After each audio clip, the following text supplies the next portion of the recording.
اب وہ وہی کتاب اور سنت ہم تک پہنچی ہے کہ نہیں. ہمارا کنسرن مولانا فراہی کے زمانے میں بھی اور صحابہ کے بعد سے یہی رہا کہ جو چیز ہمیں پہنچ رہی ہے وہ واقعی نبی اکرم صلی اللہ علیہ وسلم نے کی ہے یا نہیں. کیونکہ یہ تو کویشچن ہم اگر ہوگا تو ہم اسلام سے باہر چلے جائیں گے. تو ہم اسلام کے اندر ہی رہ کر بات کر رہے ہیں. تو متواتر ٹرانسمیشن جو ہے وہ کسی بھی چیز کو یقینی بنا دیتی ہے. تیسری چیز اس میں یہ تھی کہ اس کے اوپر کنسنسس ہے. جتنے بھی جنریشن اس کو ایک نسل سے دوسری نسل میں پہنچا رہی ہیں وہ ساری کی ساری اس کے کانٹینٹ پہ متفق ہیں کہ یہ واقعی نبی صلی اللہ علیہ وسلم نے ایسا ہی کہا تھا. اس میں جو کہ کبھی گیپ نہیں آیا تو اس لیے یہ بات منوانی بھی کوئی اتنی مشکل نہیں ہوتی. تو اب چونکہ ہم میں نے ابھی بات کی ہے کہ ہم متواتر کے اوپر بات کر چکے ہیں تو ہم ذرا اپنے سیکنڈ سیشن جو تھا اس کورس کا اس کے اس سلائیڈ پہ جاتے ہیں. ہم نے اس پر بات کی تھی اجماع کے بارے میں اور اجماع کے بارے میں ہم نے یہ مانا تھا یا سمجھا تھا کہ کنسنسس جو ہے وہ ٹرانسمیشن میں 100% اس میں سرٹیٹیوڈ پایا جاتا ہے جو بھی بات اجماع سے آئے گی. مثال کے طور پر ہم نے اس پر بات کی ہوگی شاید کہ پورا پاکستان اس بات پر متفق ہے کہ پاکستان کو قائد اعظم نے بنوایا. تو قائد اعظم صاحب کے بنوانے پر ہمارا 100% یقین ہے. اگر کوئی آدمی کوئی کتاب لکھے یا کوئی آرٹیکل لکھے کہ قائد اعظم تو تھے ہی نہیں یا قائد اعظم نے تو پاکستان کی موومنٹ میں کوئی حصہ ہی نہیں لیا تو ہم اس کو پاگل کہیں گے. کیوں؟ کیونکہ یہ ہماری اجماعی بات ہے. ہم اس میں کبھی شک کا گزر ہوا ہی نہیں ہے.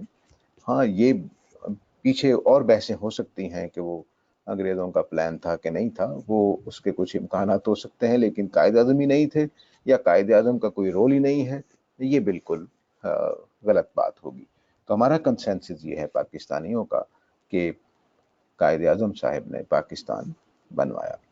تو یہ کنسنسس اس طرح کی چیز ہوتی ہے, اس میں کوئی یقین میں خرابی نہیں ہوتی. پہلا کنسنسس جو ہے وہ خلفائے راشدین کا ہے جو ہمارے فقہی تصورات میں ہے. یہ ٹرانسمیشن کا کنسنسس ہے. اور یہ دوسرا جو ہم نے کنسنسس یا اجماع پڑھا تھا وہ فقہا کا ہوتا ہے کہ علماء کسی بات پر متفق ہو گئے, علماء نے یہ سوچا کہ یہ بات تو اس طرح کی ہے اور پھر ان کے درمیان اختلاف نہیں رہا. جب اختلاف نہیں رہا تو پھر وہ بھی ایک اجماع سمجھا جاتا ہے. لیکن یہ جیورسٹک تھنکنگ کے بعد اور مجلس شورا کے بعد ایسا ہوتا ہے. یہ چونکہ اوپینین پر ہوتا ہے تو اگر اوپینین غلط ہے اور اجماع ہو گیا ہے تو اجماع غلط ہو جائے گا, اور اگر اوپینین ٹھیک ہے اور اجماع ہو گیا ہے تو اجماع ٹھیک ہو جائے گا. اس لیے یہ دوسری چیز ہوتی ہے. ہمارے ہاں آج ہم جو بات کرنے جا رہے ہیں اس میں یہ اجماع شامل نہیں ہے, صرف پہلے والا اجماع شامل ہے. تواتر تواتر جو ہے یہ کنکرنٹ کم پرپیچول ٹرانسمیشن ہے. اس کی میں مثال عام طور سے نماز سے دیتا ہوں کیونکہ وہ ہماری زندگیوں میں اسی طرح سے چل رہی ہے. تواتر جو ہے وہ ہر نسل میں, یعنی آپ سمجھ لیجئے کہ صحابہ لے لیجئے, صحابہ کے بعد یہ نبی اکرم صلی اللہ علیہ وسلم پہلی سکھانے والے ہیں اور نبی صلی اللہ علیہ وسلم کے بعد صحابہ ہیں. صحابہ سب نے نبی صلی اللہ علیہ وسلم سے ایک چیز سیکھی اور اس کے بعد تابعین نے ان سے ساری باتیں سیکھیں. اس کے بعد اب ان کی تعداد بڑھ گئی ہے اور تبع تابعین آ گئے, انہوں نے ان سے سیکھا ہے. ان کے بعد اگلی جنریشن آ گئی, ان کے بعد اگلی جنریشن آ گئی. یہ جنریشنز بڑھتی چلی جا رہی ہیں اور تمام کے تمام لوگ ایک بھی ان میں اختلاف نہیں ہے. وہ کہہ رہے ہیں جی کہ 5 نمازیں نبی صلی اللہ علیہ وسلم پڑھا کرتے تھے اور 5 یہ ساری کی ساری نسلیں پوری اتفاق کے ساتھ یہ کہہ رہی ہیں کہ فجر کی رکعتیں 2 تھیں, ظہر کی رکعتیں 4 فرض تھیں, عصر کی 4, مغرب کی 3 اور عشاء کی 4. اسی طرح سے یہ پڑھتے چلے آ رہے ہیں, اسی طرح سے مسجدوں میں اذانیں ہو رہی ہیں, اسی طرح سے. اور اس میں کوئی تبدیلی ہم کر نہیں سکتے کیونکہ یہ ہر وقت ہو رہا ہے اور ہر جگہ ہو رہا ہے. کوئی ایسا مسئلہ نہیں ہے کہ ہم اگر مثلا میں اپنا محلہ چھوڑ کر جاؤں, دوسرے محلے میں کچھ اور طرح کی نماز ہو رہی ہو, ہرگز نہیں ہے. بلکہ یہاں سے ہم اٹھتے ہیں سعودی عرب چلے جاتے ہیں حج عمرہ کے لیے تو وہاں بھی وہی نماز ہو رہی ہوتی ہے. افریقہ چلے جاتے ہیں وہاں بھی وہی نماز ہو رہی ہوتی ہے. اور باقی چیزوں میں زمین آسمان کا فرق ہوگا لیکن نماز میں فرق نہیں ہوگا، سوائے چھوٹی چھوٹی چند چیزوں کے. کوئی رفع دین کر رہا ہے اس کو اگنور کر دیجئے ایک لمحے کے لیے، لیکن جو اس کا میجر سٹرکچر ہے نماز کا وہ بالکل ایک جیسا ہے ہر جگہ. تو یہ وہ ٹرانسمیشن کا ایک خاص طریقہ ہے جس کو ہم تواتر کہتے ہیں. اب اس کے اندر کچھ ٹیکنیکل چیزیں ہیں جو یہاں اس وقت تو ہم نے چھوڑ دی تھی لیکن اب سمجھنا ضروری ہے کہ کسی بھی جنریشن میں اختلاف نہیں ہوتا. پہلی بات یہ، کسی بھی جنریشن میں اختلاف نہیں ہوتا. سارے کی ساری جنریشنز یہ بات مان رہی ہوتی ہیں کہ نبی صلی اللہ علیہ وسلم نے نمازیں 5 پڑھائیں اور اس طریقے سے پڑھائیں، اور وہ جب بھی نماز پڑھیں گے تو وہ اسی طریقے سے پڑھیں گے. بے نمازی ہو سکتے ہیں لیکن نماز کے بارے میں تصور کانسیپٹ ویسا ہی رہے گا. جو لوگ نماز پڑھ رہے ہیں وہ 10% پڑھ رہے ہیں، 5% پڑھ رہے ہیں، وہ اسی طریقے سے پڑھ رہے ہوں گے. ایک پہلی بات یہ ہے. دوسری بات یہ کہ یہ حالت کہ ساری کی ساری جنریشن اس کو مان رہی ہے، یہ شروع سے لے کر آج تک ہوگا، یعنی ہمارے دور تک. تو آج تک یعنی نبی صلی اللہ علیہ وسلم سے لے کر آج تک کوئی بھی شخص اس کے بارے میں بات نہیں کہے گا جی یہ نماز نہیں ہے، یہ فرض نہیں ہے. اگر کوئی کا کہتا ہے تو اس سے فرق نہیں پڑتا، کیونکہ بعض لوگ ہوتے ہیں جو بیچ میں اپنی باتیں کہنا شروع کر دیتے ہیں لیکن وہ صرف اپنے نظریات پیش کر رہے ہوتے ہیں، ان کے پاس کوئی ثبوت نہیں ہوتا. وہ یہ کچھ عقلی باتیں ملا کر، کچھ اس طرح کی باتیں ملا کر جی اللہ تعالیٰ نماز کی کیا ضرورت پڑی ہوئی ہے، اچھا یہ کوئی نماز کا طریقہ ہے یار، میں اچھا طریقہ تجویز کر سکتا ہوں. یہ ایک الگ باتیں ہیں. اصل چیز یہ ہے کہ ہسٹری میں کیا بات چلی آ رہی ہے، اس کا ہسٹوریکل ثبوت کیا ہے، وہ وہی نماز ہے جو ہم 5 وقت آج بھی پڑھتے ہیں. تو یہ تمام جنریشن میں ان کی تعداد اتنی زیادہ ہوتی ہے. دوسری اب میں کنڈیشن بتانے لگا ہوں، ان کی تعداد اتنی زیادہ ہوتی ہے کہ مل کر جھوٹ بولنے کی پلاننگ کرنا پاسبل نہ ہو. یعنی ہم 4-5 لوگ ہوں تو ہم کسی کو ستانے کے لیے پلان کر لیتے ہیں کہ چلو مل کر یہ بات کہیں گے، تو لیکن تعداد اتنی زیادہ اگر ہو جائے کہ ان کا مل بیٹھنا ہی نیچرلی پاسبل نہ ہو اور وہ مل کر پلاننگ کر ہی نہ سکتے ہوں، تو اس صورت میں تواتر ہوتا ہے. اگر تعداد اتنی تھوڑی ہو کہ مل کر پلان کر سکتے ہوں تو پھر تواتر نہیں مانا جائے گا.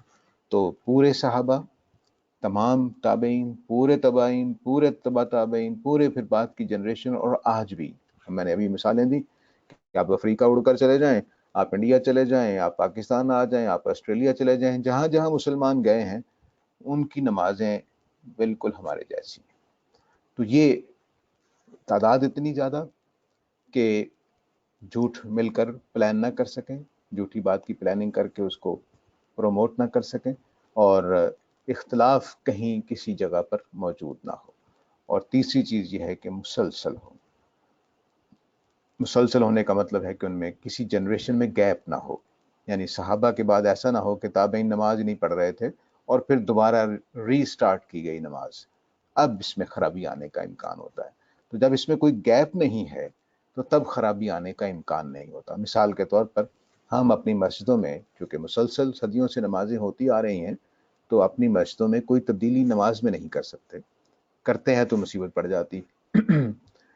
تو ابھی ہماری نماز جو ہے وہ اہل حدیث اور حنفی نماز کو اکٹھا کر لیں یا الگ الگ کر لیں، تب بھی جو اس کا بیسک حصہ ہے کہ آپ اللہ اکبر کر کے کھڑے ہوتے ہیں، قیام ہوتا ہے، ایک رکوع ہوتا ہے، 2 سجدے ہوتے ہیں، اتحیات پہ بیٹھا جاتا ہے، پھر سلام پھیرا جاتا ہے.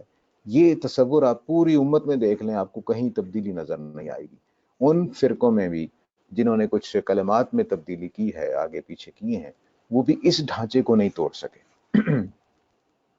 تو یہ مسلسل عمل جو ہے روزانہ ہو رہا ہے، جب بھی ہو رہا ہے نماز ایسی ہی ہو رہی ہے، کسی کو پھر ضرورت نہیں ہوتی کہ اس کو چھیڑ سکے. تو یہ تواتر کی چند وہ چیزیں تھیں جو یعنی شروع سے لے کر آخر تک یہ ایسا ہی رہے گا.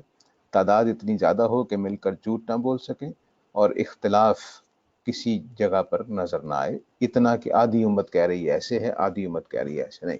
اکا دکا لوگ پیدا ہوتے رہتے ہیں، وہ کنسیڈریبل نہیں ہوتے.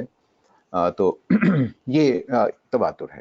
اس تواتر سے جو چیزیں آتی ہیں اس میں چند مثالیں دی جاتی ہیں. وہ مثالیں مثلاً پرانے زمانے کتابوں میں لکھا ہوا ہے کہ بغداد کوئی شہر ہے. آج ہم کہہ لیتے ہیں امریکہ کوئی ملک ہے یا آسٹریلیا کوئی ملک ہے. کہ ہم نے کیسے جانا ہے؟ میں تو وہاں نہیں گیا. آپ میں سے بھی ہو سکتا ہے بہت سارے لوگ وہاں نہ گئے ہوں، تو جو جس ملک میں نہیں گیا اس کی مثال بنا لے، تو کسی کے لیے امریکہ مثال ہوگی، کسی کے لیے آسٹریلیا ہوگی، کسی کے لیے جاپان ہوگا. تو کیا ہمیں کبھی ان میں شبہ ہوتا ہے کہ جاپان دنیا کے نقشے پر ایگزسٹ نہیں کرتا؟ نہیں ہوتا. کیوں؟ کیونکہ یہ اتنے ذرائع سے ہمیں خبر ملی ہے کہ کوئی بھی آدمی نہیں کہتا کہ جاپان نہیں ہے. تعداد اتنی زیادہ ہے کہ اخباروں میں، ریڈیو میں لوگوں سے جب سے بات سنے جی جاپان ہے، اور یہ بات تو مسلسل ہمارے کانوں میں پڑتی رہتی ہے. تو یہ مثالیں دی جاتی ہیں. اس کو پھر یہ کہا جاتا ہے کہ جو تواتر کو نہیں مانتا تو وہ ایسا ہی ہے جیسے کوئی اپنے بیٹے کو نہ مانتا ہو، اپنے باپ کو نہ پہچانتا ہو. تو یہ اس طرح کی.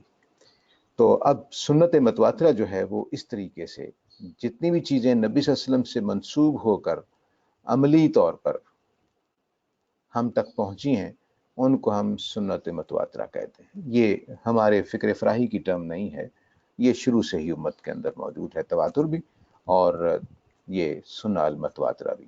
بلکہ اگر آپ اہل حدیث بھائیوں کو بھی دیکھیں جو زیادہ خبر واحد کے اوپر زور دیتے ہیں، ان کی جو کتابیں ہیں، جو بیسک کتابیں ان کی کہنا چاہیے، اس میں بھی خبر متواتر اور خبر واحد کا فرق ہوتا ہے.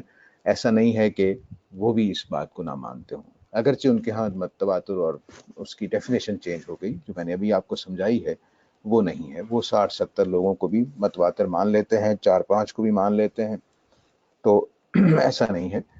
اصل تواتر جو ہے باقی امت جو ہے وہ اتنی بڑی تعداد میں مانتی ہے. اب اس کے ساتھ کچھ چھوٹی چیزیں اور بھی ہیں. یہ تو بنیادی چیزیں ہیں جو میں نے ابھی یہاں لکھی ہیں. ان میں کبھی بھی کسی بھی ایکسپرٹ نے ان میں کمی نہیں کی ہے، لیکن کچھ چیزیں ڈیفینیشن میں کم ہو جاتی ہیں یا زیادہ ہو جاتی ہیں. مثلاً اماکن کے اختلاف کے باوجود، اماکن کے اختلاف کا مطلب یہ ہے کہ میں پاکستان میں رہتا ہوں، دوسرا مسلمان انڈیا میں رہتا ہے، تیسرا مسلمان، تو ہمارا اتنا فاصلہ ہونے کے باوجود تبدیلی نہیں آتی. اور اسی طرح زمانہ بدلنے کے باوجود تبدیلی نہیں آتی. تو ہم جب بھی کوئی کتاب اٹھا کر دیکھتے ہیں فقہ کی یا کسی بھی جو نمازیں وغیرہ بیان کرتی ہو جو سنت کا ریکارڈ ہو، تو وہ ہمیں بتاتی ہے کہ نماز ایسے چلی آ رہی ہے. ٹھیک ہے، تو یہ سنت متواترہ ہے. تو زمانہ اور اماکن ان میں تبدیلی بھی اس میں تبدیلی نہیں لاتی. لیکن یہ جو بیسک ان کے اس ڈیفینیشن کے سیگمنٹس ہیں وہ شامل نہیں کیا جاتا. لیکن بہرحال اماکن اور زمانہ جو ہے یہ بھی اس میں تبدیلی کے باوجود، یعنی جگہیں بدل جائیں، ہم دور دور نکل جائیں ایک دوسرے سے، یا زمانہ تبدیل ہو جائے، تب بھی یہ جاری رہتا ہے.